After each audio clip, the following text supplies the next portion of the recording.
সপ্তম প্রশ্ন, হিলফুল ফুজুলকে আর কি নামে অভিহিত করা হয়েছে?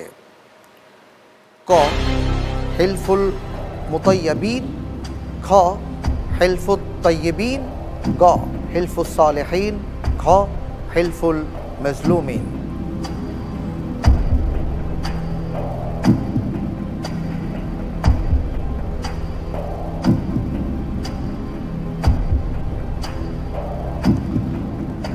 আমি ইন্টেলিজেন্স প্যানেলের সহায়তা কামনা করছি। ইন্টেলিজেন্স প্যানেলের সহযোগিতা দেয়া হোক। হিলফুল ফুজুল যেহেতু রাসূলুল্লাহ সাল্লাল্লাহু আলাইহি সাল্লামের জীবনের প্রথম দিকের ঘটনা, সেহেতু অপশনগুলোর মধ্যে প্রথম দিকটা খেয়াল করলে হয়তোবা বন্ধুটি উত্তর পেয়ে যাবেন। ধন্যবাদ। আচ্ছা, অনেক অনেক ধন্যবাদ। জি,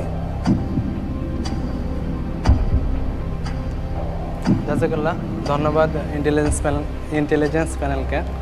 আমি উত্তর বেছে নিচ্ছি ইনশাআল্লাহ ক হিলফুল মুতাইয়্যিবিন। লক করে দেওয়া হোক ক হিলফুল মুতাইয়্যিবিন।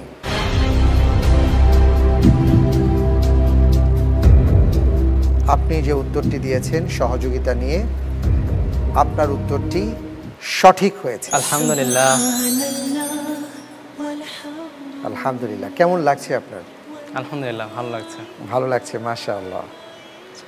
আমার তো মনে হয় আপনি যখন প্র্যাকটিস শুরু করবেন, আপনার কাছে রোগী এসে অর্ধেক সুস্থ হয়ে যাবে। আলহামদুলিল্লাহ। ইনশাআল্লাহ। আপনার হাসিটা খুব চমৎকার। আলহামদুলিল্লাহ। এবং রোগীদের সাথে যখন এই হাসি মুখে কথা বলবেন, রোগী ভালো হয়ে যাবে ইনশাআল্লাহ। আল্লাহ ভালো করে দেবেন ইনশাআল্লাহ। এই পর্যায়ে আপনার জন্য উপহার রয়েছে 7 রিং সিমেন্টের সৌজন্যে। জাযাকুমুল্লাহ খাইরান। বারাকাল্লাহু ফিক। শুরু করব ইনশাআল্লাহ। ইনশাআল্লাহ।